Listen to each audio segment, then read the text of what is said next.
I'm 24 years old, and I just graduated with my master's degree in social work from State University. It should have been one of the proudest moments of my life. Instead, it became the day I finally snapped and burned my entire family's reputation to the ground. My name is Jordan, and I've spent my entire life being compared to my cousin, Ethan. Ethan is 26, 2 years older than me, and according to my family, he's everything I should aspire to be. He works as a financial analyst at a prestigious firm downtown, drives a BMW, owns a condo in the trendy part of town, and apparently walks on water in my family's eyes. Growing up, every family gathering followed the same routine. Why can't you be more like Ethan? Ethan got straight A's. Why are you struggling with math?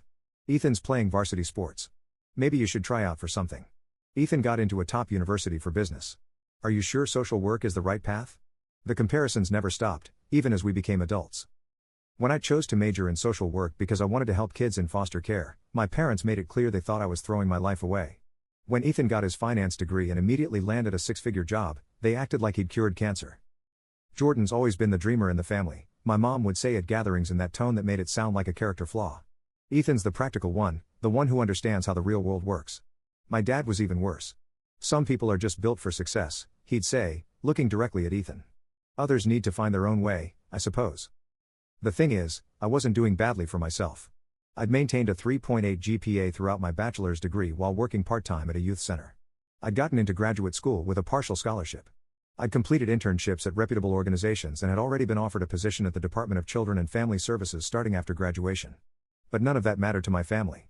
I wasn't making the money Ethan was making, so I wasn't successful in their eyes. The worst part was how Ethan ate up all the attention. He never once told our family to stop comparing us. He never suggested that maybe we were both successful in different ways. Instead, he'd smile that smug smile of his and launch into stories about his latest promotion, his new investment portfolio, or whatever luxury item he bought that week. I'd tried talking to my parents about how the constant comparisons made me feel, but they always dismissed my concerns. We're not comparing you, my mom would say. We're just proud of Ethan's achievements. When I pointed out that they never seemed proud of my achievements, they'd get defensive and accuse me of being too sensitive. Jordan, you need to stop taking everything so personally, my dad would say. We love you both equally. We just want you to reach your potential. The implication was always that I wasn't reaching my potential, while Ethan was exceeding his. Last month, I defended my master's thesis successfully and graduated summa cum laude. It was a huge accomplishment, only 5% of students in my program achieved that distinction. I was proud of myself, proud of the work I'd done, and excited about the job I'd be starting. My parents offered to throw me a graduation party, which surprised me. Usually, family celebrations centered around Ethan's achievements, but they seemed genuinely excited about hosting something for me, so I said yes. The party was held at my parents' house on a Saturday afternoon. They'd invited the whole extended family, my grandparents, aunts, uncles, cousins, and several family friends, about 30 people total, all people I'd grown up around in our tight-knit community. For the first hour, things went well. People congratulated me on graduating, asked about my new job, and seemed genuinely interested in what I'd accomplished. I started to think that maybe my family was finally ready to see me as successful in my own right. Then Ethan arrived. He walked in wearing an expensive suit, carrying a bottle of champagne that probably cost more than my monthly grocery budget. Within minutes, the attention shifted completely to him. Ethan, how's the new position going? Tell us about the promotion. I heard you're looking at buying a house. I watched as my graduation party essentially became a celebration of Ethan's latest achievements. He'd apparently been promoted to senior analyst and was making even more money than before. He was indeed looking at buying a house, a $500,000 place in the suburbs. My mom was practically glowing as she listened to Ethan describe his success. I'm just so proud, she kept saying. You've accomplished so much at such a young age. Meanwhile, when people asked about my new job, she'd quickly change the subject or give a dismissive response like, oh, Jordan's going to work with troubled children. It's very noble. The word noble in her mouth sounded like an insult. As the afternoon wore on, I found myself standing in groups where I was essentially invisible while everyone hung on Ethan's every word. He talked about his investment strategy, his travel plans, his career goals. People listened like he was delivering profound wisdom instead of just bragging about his bank account. I brought a friend from graduate school, Lisa, who was witnessing this dynamic for the first time. She kept giving me concerned looks as she watched my family basically ignore me at my own graduation party. Is it always like this? She whispered to me during one particularly painful moment when my uncle was literally turning his back to me to hear Ethan's story about some business deal. Always, I said quietly. The breaking point came during the dinner portion of the party. My dad stood up to make a toast, and I thought, finally, he was going to say something about my accomplishment, about how proud he was of my graduation, about the work I'd done. Instead, he said this. I want to thank everyone for coming to celebrate Jordan's graduation. It's nice that he's finally finished school and is ready to start contributing to society. The word finally hit like a slap. But while we're all here together, I think we should also acknowledge real success when we see it. Ethan here represents everything we hope for in this family. He's driven. He's practical. He understands what it takes to succeed in the real world.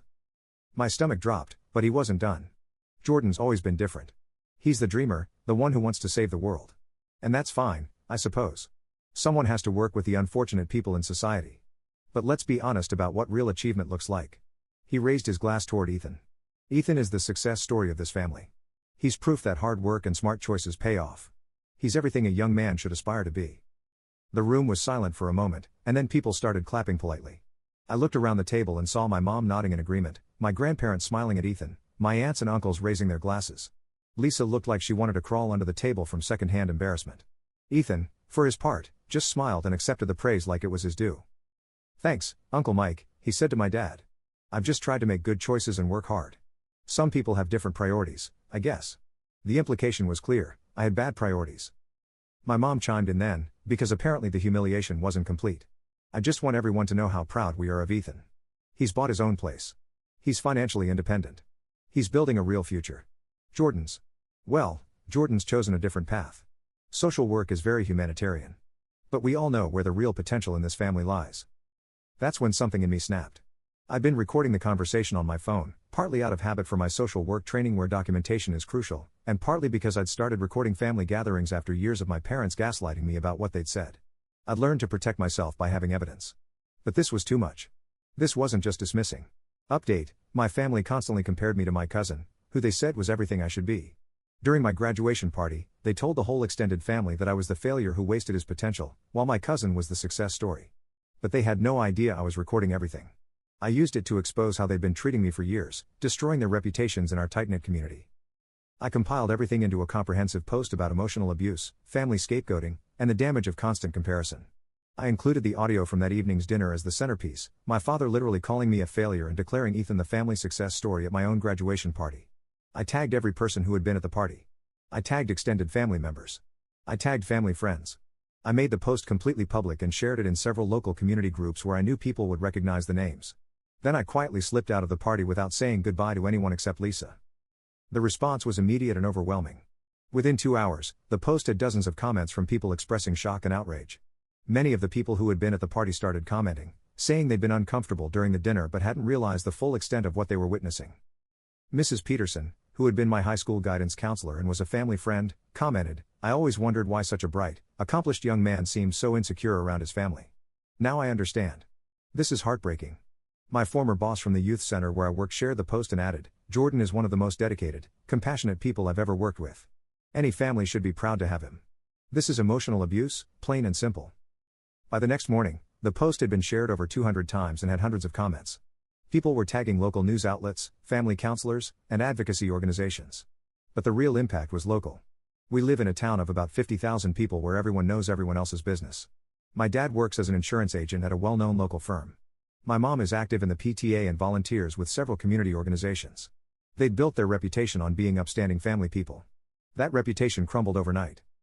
My dad's insurance office started getting calls from people canceling their policies. The comments on the post had identified him by name and workplace, and customers didn't want to do business with someone who emotionally abused his own son. My mom's volunteer positions became untenable when other parents and community members expressed discomfort with her being around their children, given what the recording revealed about her character. Ethan's workplace somehow got wind of the story. While he didn't face any official consequences, several colleagues reached out to me privately to say that people were talking about it and that his reputation had definitely taken a hit. The extended family was split. Some people reached out to apologize for their role in the dynamic and to say they'd been uncomfortable but hadn't known how to address it. Others circled the wagons and accused me of airing family business in public. My cousin Rachel, who had always been kind to me, called me the day after the post went viral in our community. "Jordan, I owe you an apology," she said. "I've watched this happen for years, and I never said anything. I told myself it wasn't my business, but that was cowardly. What they did to you at your own graduation party was disgusting." "Thank you for saying that," I said. "I want you to know that a lot of us in the family have been talking, and we think you did the right thing. This needed to come out. They've been treating you terribly for years." Other family members weren't as supportive. My uncle Paul, my dad's brother, sent me an angry message calling me vindictive and accusing me of trying to destroy the family over a few thoughtless comments. I screenshot that message too and added it to my collection. The fallout continued for weeks. The local newspaper somehow got hold of the story and wrote a piece about family emotional abuse and its impact on young adults. They didn't use names, but in a town this size, everyone knew who they were talking about. My parents tried multiple approaches to damage control. First, they attempted to dismiss the whole thing as a misunderstanding. My mom called me 3 days after the post went viral. "Jordan, honey, this has gotten way out of hand. We never meant to hurt your feelings. You know, we love you. You called me a failure at my own graduation party, Mom. In front of 30 people. Your father was just trying to motivate you. And we are proud of Ethan. That doesn't mean we're not proud of you, too. When was the last time you told anyone you were proud of me?" She was quiet for a long moment. We tell you we're proud of you. When? Give me one specific example." Another long pause. "Jordan, you're being unfair. We've always supported your choices." "No, you haven't. You've tolerated them while making it clear you thought they were wrong." When the dismissal approach didn't work, they tried anger. My dad left me a voicemail that I also recorded and shared. "Jordan, you need to take that post down immediately. You're embarrassing the entire family. This is vindictive and childish and it needs to stop. Call me." When I didn't respond, he tried a different approach. "Son, I know you're upset, but this isn't the way to handle family disagreements. We can talk about this privately, but you're hurting innocent people with this public spectacle." Innocent people. That was rich coming from someone who had just humiliated me in front of the entire extended family. The most interesting response came from Ethan himself. He waited almost a week before reaching out, probably hoping the whole thing would blow over. When it didn't, he finally called me. "Jordan, we need to talk." "Do we? This is getting out of hand. I never wanted you to feel bad about yourself." "You never wanted me to feel bad, but you never did anything to stop it either." "I didn't realize how much it was affecting you." "You didn't want to realize. It was easier to enjoy being the golden child." "Look, I'll talk to Uncle Mike and Aunt Susan. I'll tell them to back off with the comparisons." "It's too late for that, Ethan." "What do you mean?" "I mean, you had 20 years to speak up. You had countless opportunities to tell them that the constant comparisons were unfair. Instead, you basked in it. You enjoyed being held up as the standard I could never meet. That's not fair. What's not fair is spending my entire life being told I'm not good enough while you get worshipped for having a job that pays well." "Jordan, I worked hard for what I have." "So did I. The difference is that my hard work was never acknowledged or valued." Ethan was quiet for a moment. "What do you want from me?" "I want you to understand that your success doesn't make you a better person than me. I want you to understand that money isn't the only measure of worth. And I want you to stop participating in conversations that tear me down." "I can do that." "It's too late, Ethan. The damage is done." The conversation ended there. But it wasn't the end of the story. About 2 weeks after the initial post, something unexpected happened. I started getting messages from other people in similar situations, people who had seen my story and recognized their own experiences. A woman named Amanda reached out to tell me about how her family had compared her to her brother for 30 years, always finding her lacking. A man named Chris shared his story of being the family scapegoat while his sister could do no wrong. But the message that hit me hardest came from a teenager named Alex. "I'm 16 and I just saw your post. My family does the same thing to me with my older cousin. They're always telling me how I should be more like her, how she's smarter and more motivated. I thought I was crazy for thinking it was unfair. Your post made me realize that I'm not imagining things. Thank you for speaking up." That's when I realized that my story had become bigger than just my family drama. It had become a voice for people who had been silenced by similar treatment. I started getting invited to speak at support groups and community organizations about family emotional abuse and scapegoating. Mental health professionals reached out to ask if they could use my story as an educational tool. Meanwhile, the consequences for my family continued to mount. My dad ended up losing about 40% of his client base. His insurance agency, which relied heavily on word-of-mouth referrals in our tight-knit community, struggled as people chose to work with other agents. My mom was asked to step down from her volunteer positions with the PTA and the local food bank. The organization cited community concerns about her involvement. Ethan's social life took a hit as well. Several friends distanced themselves from him after seeing how he participated in the family dynamic. His girlfriend of 2 years broke up with him, reportedly saying she couldn't be with someone who would treat family that way. 3 months after my graduation party, I received an unexpected visit. My parents showed up at my apartment unannounced, looking haggard and desperate. "Jordan, please, we need to talk," my mom said when I opened the door. I almost didn't let them in, but curiosity got the better of me. They sat on my couch looking uncomfortable and out of place. My dad, who had always carried himself with confidence, looked defeated. "We've been seeing a counselor," my mom said quietly. "Good for you." Final update: my family constantly compared me to my cousin, who they said was everything I should be. During my graduation party, they told the whole extended family that I was the failure who wasted his potential, while my cousin was the success story. But they had no idea I was recording everything. I used it to expose how they'd been treating me for years, destroying their reputations in our tight-knit community. She helped us understand what we've been doing to you, how wrong we've been. I waited for them to continue. Jordan, my dad said, his voice shaky. We owe you an apology. A real one. What we did to you was emotional abuse. There's no other word for it. I was surprised by his directness. Go on. We've spent your entire life making you feel like you weren't good enough. We've diminished your achievements, compared you unfairly to Ethan, and made you feel worthless. That's not love. That's abuse. My mom was crying now. We told ourselves we were motivating you, but we were just cruel. You've accomplished so much, and instead of celebrating you, we made you feel like a failure. Why? I asked. Why was it so important to you that I be like Ethan? They looked at each other, having clearly discussed this in therapy. I think, my dad said slowly, we saw Ethan's success as validation of our own choices. His financial success made us feel like we'd done something right as a family. Your different path made us feel uncertain. So, you decided I was wrong instead of accepting that people can be successful in different ways. Yes, my dad admitted. And that was our failure, not yours. We talked for 2 more hours. They apologized repeatedly, acknowledged specific instances of their harmful behavior, and explained the work they were doing in therapy to understand and change their patterns. We know we can't undo the damage, my mom said as they were leaving, but we want to try to do better if you'll let us. I wasn't ready to forgive them, but I was willing to see if they could actually change.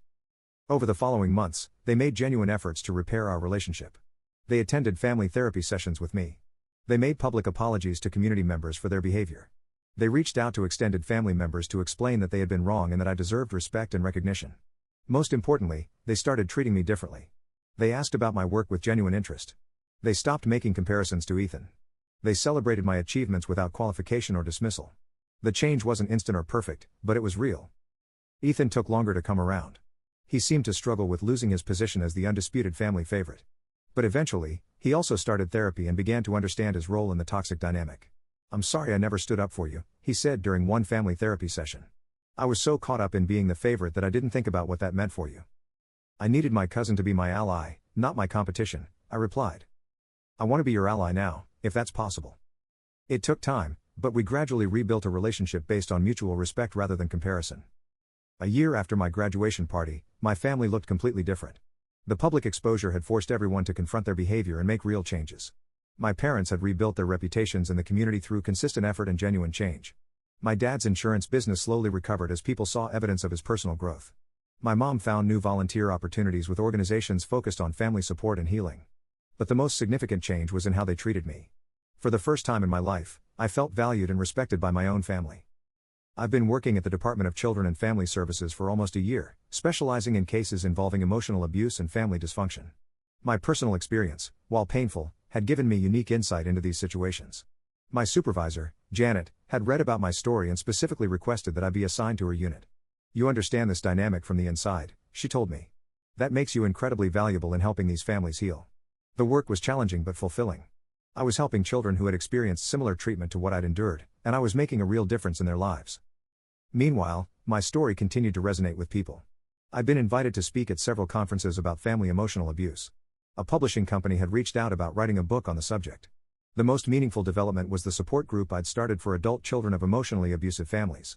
We met twice a month, and attendance grew steadily as word spread. During one meeting, a woman named Sarah shared something that stuck with me.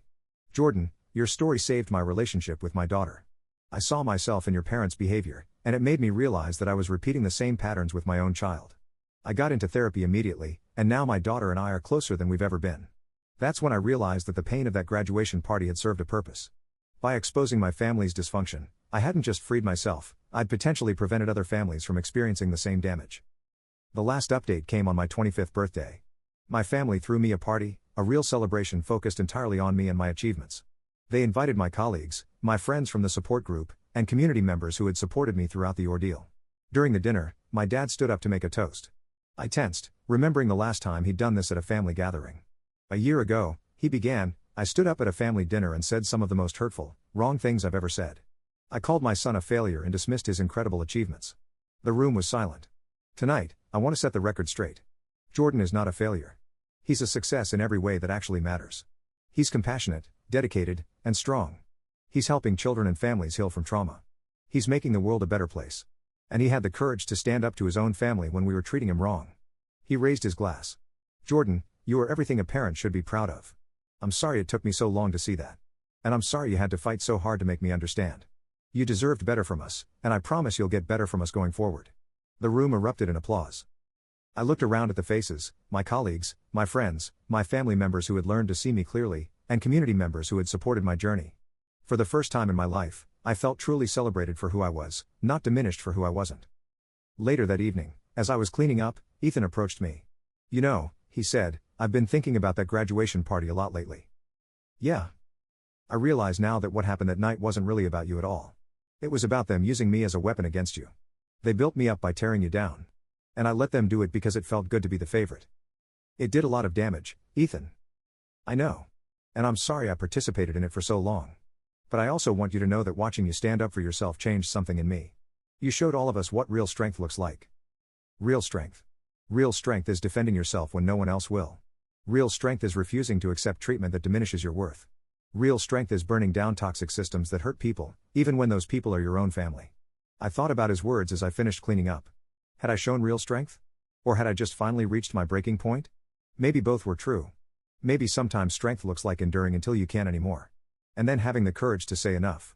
The recording from that graduation party is still online. Every now and then someone new discovers it and shares it. And I get messages from people who recognize their own experiences in my story. I don't regret exposing my family's behavior. The cost was high, relationships were damaged, reputations were destroyed, and people were hurt. But the alternative was continuing to accept emotional abuse and enabling a toxic system that was damaging everyone involved. Sometimes the only way to heal a wound is to expose it to light, even when that light is harsh and uncomfortable. Sometimes the only way to build healthy relationships is to tear down the unhealthy ones first. My family had to lose their illusions about themselves before they could become better people. I had to lose my fear of their disapproval before I could find my own worth.